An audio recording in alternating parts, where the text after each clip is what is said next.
नमस्कार, एक बार फिर से स्वागत है आपका मेरे प्रोग्राम आपके सवाल मेरे जवाब। और जैसा कि आप जानते हैं कि इस प्रोग्राम के अंदर मैं आपके उन सवालों के जवाब देता हूं जो आप मुझसे पूछते हो मेरे यूट्यूब चैनल के ऊपर और इंस्टाग्राम पेज के ऊपर। और आज के इस एपिसोड के अंदर कुछ बड़े ही इंटरेस्टिंग से सवाल हैं जिनके जवाब मैं आपको देने वाला हूं, जैसे कि स्किन टोन को परफेक्ट कैसे किया जा सकता है, या 100 लोगों का ग्रुप शॉट खींचने के लिए क्या सेटिंग्स चाहिए, और यूट्यूब वीडियो बनाने के लिए सोनी के ZV-E10 के लिए कौन सा लेंस बेटर रहेगा।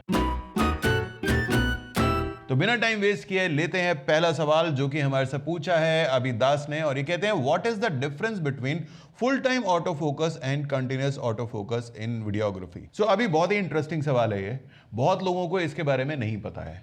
So full time auto focus common है, जो कि सबको लगभग पता होता है कि आपका camera automatically full time focus करता रहेगा।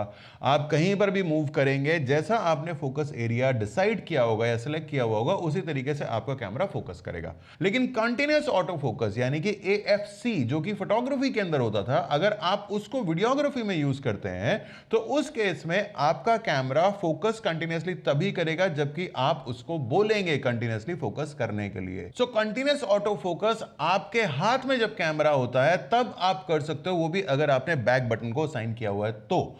और अगर आप गिम्बल पे यूज कर रहे हो तो आपको फुल टाइम ऑटो फोकस ही यूज करना चाहिए। लेकिन अगर आपको फोकस पे कंट्रोल चाहिए, आप चाहते हो कि आप डिसाइड करो कि आपका कैमरा कब तक फोकस करे और कब फोकस छोड़ दे, तब आपको कंटिन्यूअस ऑटो फोकस की तरफ जाना चाहिए।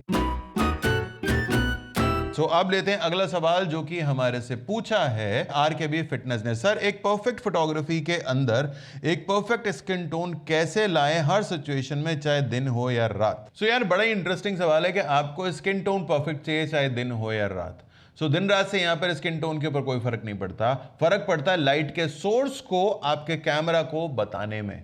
यानी कि आपका लाइट का सोर्स क्या है, वहां पे टंगस्टन बल्ब जल रहा है, वहां पे फ्लोरोसेंट लाइट है, डे लाइट है, शेड में खड़े हो, या किस तरीके की लाइट आप यूज कर रहे हो, ये आपके कैमरा को जब आप सही तरीके से बताओगे तब आपको परफेक्ट स्किन टोन मिल सकती है। और ये कैसे किया जाता है? ये किया जाता है वाइट बैलेंस के थ्रू, क्योंकि आपका कैमरा नहीं जानता कि उसको लाइट सोर्स क्या मिल रहा है, वो सन का लाइट सोर्स मिल रहा है, किसी और चीज का लाइट सोर्स मिल रहा है। आपको आपके कैमरा को ये बताना है वाइट बैलेंस के थ्रू। आपके पास में बहुत सारे प्रीसेट्स होते हैं वाइट बैलेंस के अंदर, जिनको आप यूज कर सकते हो। आपके पास सन भी है, शेड भी है, आपके पास केल्विन भी है। केल्विन में आप डायल कर सकते हो कि आपके जो लाइट सोर्स है उसका टेम्परेचर कितना है। और अगर आपको एक्यूरेसी चाहिए तब आपको यूज करना चाहिए कस्टम वाइट बैलेंस। और कस्टम वाइट बैलेंस आप किसी भी ग्रे कार्ड से, व्हाइट पेपर से अचीव कर सकते हो। आपको चेक करना पड़ेगा आपके कैमरा के मैनुअल में कि आपके कैमरा में कस्टम वाइट बैलेंस किस तरीके से सेट किया जाता है। और मैंने एक प्रॉपर वीडियो किया हुआ है कस्टम वाइट बैलेंस के ऊपर, डिस्क्रिप्शन में आपको लिंक मिल जाएगा, उसको भी आप डिटेल में चेक कर सकते हो। तो अब लेते हैं अगला सवाल, जो हमारे से पूछा है शिबाशीष मोहंती ने। और ये कहते हैं, sir can I take with 14-24 lens keeping at 5.6 और 7 for a group of 100 people standing in layers and kids sitting in front of ground. ओ भाई गॉड, 100 लोग एक ही फ्रेम के अंदर।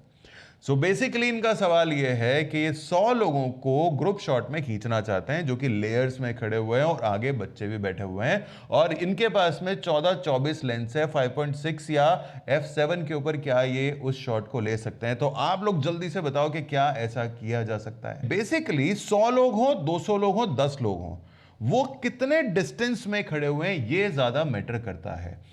अगर 100 लोग खड़े होने में ऐसे सोचते हैं कि एक ये लेयर है, एक ये लेयर है, एक ये लेयर है, ये लेयर है, 20 लोग इसमें खड़े हुए हैं, 20 लोग यहां खड़े हैं, तो 5 लेयर मिल रही है। और ये 5 लेयर आप मान के चलेंगे करीबन करीबन आपका यूज कर रही है 10 फुट 11 फुट के आसपास।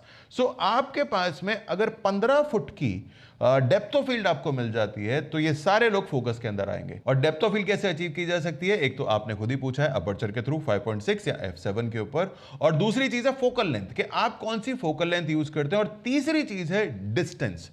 मैं आपको यहां पर यह कहूंगा कि आप जो लेंस यूज करना चाह रहे हैं 14-24, तो उसके अंदर आप 14 यूज कीजिए और पीछे जाइए। 5.6 रखिए, उसके ऊपर भी मेरे ख्याल से सारे लोग फोकस में आ जाने चाहिए। लेकिन एक चीज का ध्यान रखिएगा कि आपको बहुत टाइट फ्रेम नहीं करना है, यानी कि बिल्कुल ये मत सोचिएगा कि जो एज पे लोग खड़े हुए हैं उनको मैं एक साथ उसके अंदर ले लूं, उनको बिल्कुल मैं एज के ऊपर रख लूं। नहीं, आपको वाइड फ्रेम रखना है। जितना आप वाइड फ्रेम रखेंगे उतना ही आपको पीछे जाना पड़ेगा, जितना आप पीछे जाएंगे उतना ही डेप्थ ऑफ फील्ड खुलती चली जाएगी, और जितना ज्यादा वाइड डेप्थ ऑफ फील्ड आपको मिलेगी उतना ही ज्यादा एरिया आपको फोकस के अंदर मिलेगा। सो सिंपल सी चीज आपको क्या करनी है कि आपको 14 की फोकल लेंथ के ऊपर रहते हुए 5.6 रखते हुए आपको इमेज को खींचना है। अब ये एक्सपेरिमेंट आप वहां तो डायरेक्टली जाके नहीं कर सकते, तो आपको क्या करना चाहिए, आप किसी भी पार्क में चले जाओ, वहां पर एक करीबन 20 फुट के एरिया को फोकस में लेने की कोशिश करो। एक मार्किंग कर लो स्टार्टिंग के अंदर और एक 20 फीट के डिस्टेंस के ऊपर, और ये दोनों चीजें आपकी फोकस के अंदर आनी चाहिए। अगर ये दोनों चीजें फोकस में आ जाएंगी तो जो भी सेटिंग आप यहां पर यूज कर रहे हो उसको आप वहां पे अप्लाई कर सकते हो। पर एक चीज मैं यहां पर आपको और सजेस्ट करना चाहूंगा कि अगर 100 लोगों को एक ग्रुप शॉट में लेना है तो 25 मेगापिक्सल आपको यूज नहीं करना चाहिए, आपको कम से कम 40 मेगापिक्सल या मीडियम फॉर्मेट कैमरा यूज करना चाहिए। अब ये आप कैसे करोगे ये आप देख लो, पर एक ट्रिक शायद और हो सकती है कि आप इन 100 लोगों को पार्ट में खींचो। पार्ट में कैसे, आप पहले, अगर ये आपका ग्रुप है तो इसके अंदर आप पहले ये पार्ट खींचो, फिर ये पार्ट खींचो, फिर ये पार्ट खींचो, और इन तीनों को आप बाद में स्टिच कर दो फोटोशॉप में या और किसी सॉफ्टवेयर के अंदर।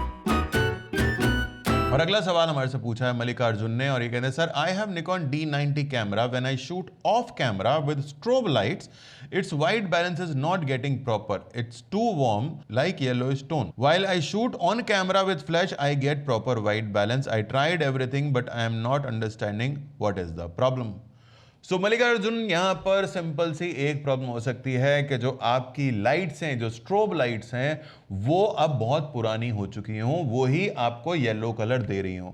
सो यहां पर भी वाइट बैलेंस रिलेटेड ही मेरा जवाब होगा कि आपको कस्टम वाइट बैलेंस सेलेक्ट करना चाहिए। कस्टम वाइट बैलेंस यूज करो, उसके बाद में उन लाइट्स को जब आप कैप्चर करोगे तो आपको न्यूट्रल टोन मिलनी चाहिए। लेकिन अगर हर शॉट में आपका कलर टोन चेंज हो रहा है तब आपको लाइट्स बदलनी पड़ेंगी। सो आपको सिंपल सा करना यह है कि जो आपका लाइट सोर्स है उसका जो कलर टेंपरेचर है वो आपके कैमरा के अंदर सेट होना चाहिए, चाहे आप केल्विन के थ्रू करो या आप उसको कस्टम वाइट बैलेंस के थ्रू करो।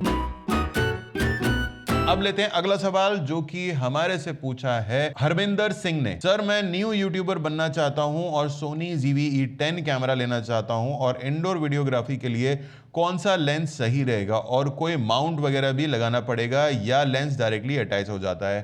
तो यार सबसे बढ़िया बात यह है कि आप महंगे फोन की तरफ ना जा करके आप एक अच्छा कैमरा लेने की सोच रहे हो अगर आपको यूट्यूब वीडियोस बनाने हैं तो। और अब जहां तक बात है आपके सवाल की, तो लेंस लगाने के लिए आपको ZV-E10 के ऊपर कोई भी अडॉप्टर लगाने की जरूरत नहीं है अगर आप सोनी का ही माउंट ले रहे हो तो। अब यहां पर आपको कौन सा लेंस लेना चाहिए ये बेसिकली डिपेंड करेगा कि आप कैमरा से कितना दूर बैठ रहे हो और आपके रूम में कितना स्पेस है।